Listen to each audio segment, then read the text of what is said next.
Hello friends, welcome to KHR rocking updates. AP 10th class సంబంధించి SSC సంబంధించి supplementary ఫలితాలు ఏదైనానైతే విడుదలయ్యాయి. సో, ఇక్కడ మీకు కింద డిస్క్రిప్షన్ లింక్ ఇస్తాను. ఈ విధంగా క్లిక్ చేసుకొని మీరు మార్క్స్ అనేది డౌన్లోడ్ చేసుకోవాల్సి ఉంటుంది. అయితే ఇక్కడ వచ్చిన ప్రాబ్లమ్ ఏంటంటే చాలామంది స్టూడెంట్స్కి ఏంటంటే ఫెయిల్ అయ్యామని చెప్పేసి అంటున్నారు. సో, వాళ్ళకి పరిస్థితి ఏంటి? సో, ఏమన్నా మార్క్స్ పెరిగే ఛాన్సెస్ ఉన్నాయా అని చెప్పి చాలా డౌట్ ఉంది.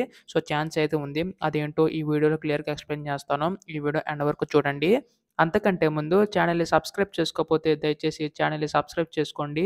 చాలామంది వీడియోని చూస్తున్నారు గానీ సబ్స్క్రైబ్ చేసుకోవట్లేదు. మీ యొక్క సపోర్ట్ ఉంటే ఇలాంటి వీడియోస్ నేను ఇంకా చేయగలుగుతాను. అలాగే వీడియోకి 30 లైక్స్ టార్గెట్ ఇస్తున్నా. అందరూ కూడా లైక్ చేయండి.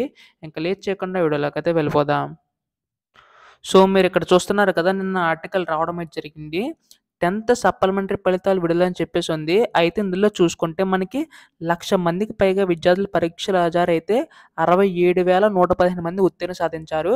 సో, ఇక్కడ చూసుకుంటే ఇంకా 30% అనేది మనకి ఇంకా కూడా ఫెయిల్ పర్సెంటేజ్ ఉందని చెప్పేసన్నారు. కాకపోతే వాళ్ళకేంటంటే జూన్ 27 నుంచి జూలై 1 వరకు కూడా రీకౌంటింగ్, రీవెరిఫికేషన్ కోసం దరఖాస్తు చేసుకోవాల్సని చెప్పేసన్నారు.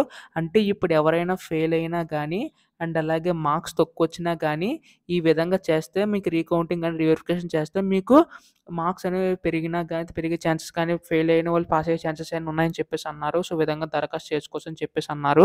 సో, ఈ విధంగా మనకు అప్డేట్ రావడం అయితే జరిగింది. ఎవరైతే మార్క్స్ తక్కువొచ్చాయని అనుకుంటున్న సప్లిమెంటరీ ఫలితాల్లో ఫెయిల్ అయ్యామనుకుంటున్నారో సో, ఒకసారి రీకౌంటింగ్ అండ్ రీవెరిఫికేషన్ చెక్ చేస్తే మనకేదో మార్క్స్ పెరుగుతాయని చెప్పేసి చెప్పడం అయితే జరిగింది.